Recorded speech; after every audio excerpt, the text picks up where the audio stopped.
Greendale Manor was a grand estate. It stood proud, with ivy crawling up its old stone walls. The estate was surrounded by rolling green hills. It was a place of beauty and secrets. Lady Eleanor Greaves was the mistress of this grand home. She was a woman of wealth and refinement. Her passion was her collection of rare orchids. They bloomed in her magnificent glass greenhouse. Lady Eleanor was a private person. She kept to herself. She enjoyed her solitary walks in the gardens. She spent hours tending to her precious orchids. The locals whispered about her eccentric ways. They respected her sharp mind and her even sharper tongue. But behind the facade of the wealthy recluse, Lady Eleanor harbored a vulnerability. It made her a target in a deadly game. The morning mist still clung to the grounds. It was then that the head gardener, Mrs. Willow, made a gruesome discovery.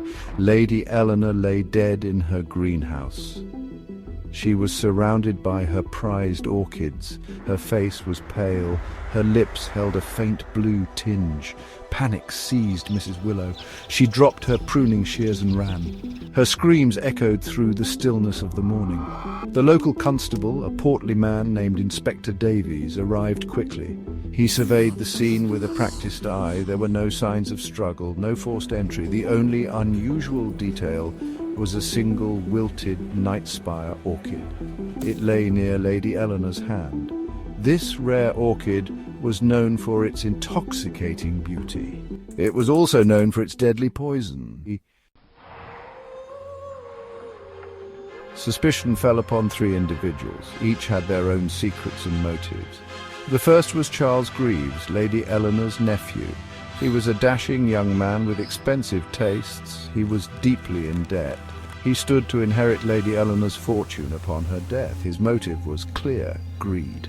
The second suspect was Beatrice Langford. She was Lady Eleanor's estranged niece. Beatrice had always felt overlooked by her wealthy aunt. She had recently had a bitter argument with Lady Eleanor.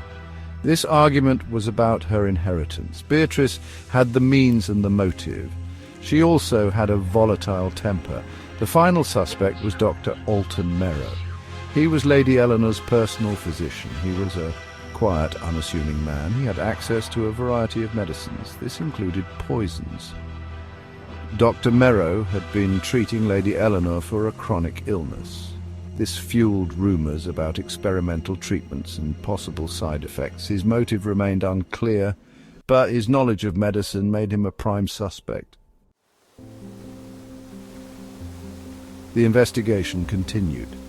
The air at Greendale Manor crackled with suspicion. Inspector Davies meticulously interviewed the staff. He questioned the suspects. He uncovered a web of secrets, lies, and hidden resentments. Charles Greaves, it turned out, had a gambling problem. He had been secretly visiting a nearby town. He had racked up significant debts. This lent credence to the theory that he might resort to murder for inheritance. Beatrice Langford, on the other hand, was revealed to be an amateur botanist. She possessed a collection of rare plants. This included several poisonous species. This discovery painted her in a suspicious light. It suggested she had the knowledge to utilize the night spire orchid's deadly properties. Dr. Merrow, under scrutiny, remained calm and composed. He cooperated fully with the investigation. He provided a credible alibi for the time of Lady Eleanor's death. He was treating a patient on the other side of town. However, a search of his medical bag revealed a vial missing.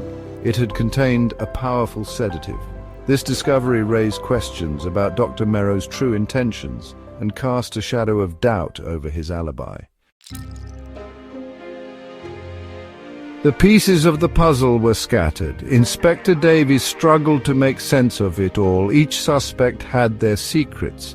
Each had their motives. Each had their alibis and their red herrings. Just when the case seemed unsolvable, the truth emerged from an unexpected source. It was a seemingly insignificant detail. It had been overlooked. This detail would unravel the entire mystery. The head gardener, Mrs. Willow, approached Inspector Davies. She had been tending to Lady Eleanor's orchids. It was then that she remembered something crucial. She had seen Charles Greaves entering the greenhouse the day before Lady Eleanor's death. He had been carrying a small vial. Mrs. Willow, in her naivete, had not thought much of it at the time. This revelation was like a crack in a dam. It broke open the case. The vial Charles Greaves had carried was not for watering plants. It contained a potent fertilizer. This fertilizer, when mixed with a night spire orchid's sap, neutralized its color. It masked the poison's presence. Charles had poisoned his aunt's tea. He had then replaced the poisoned orchid with a fresh one. He thought he had committed the perfect crime. The weight of evidence was undeniable. Confronted with Mrs. Willow's testimony and the discovery of the fertilizer, Charles Greaves confessed. He had been driven to desperation by his debts. He had seen his aunt's death as his only way out.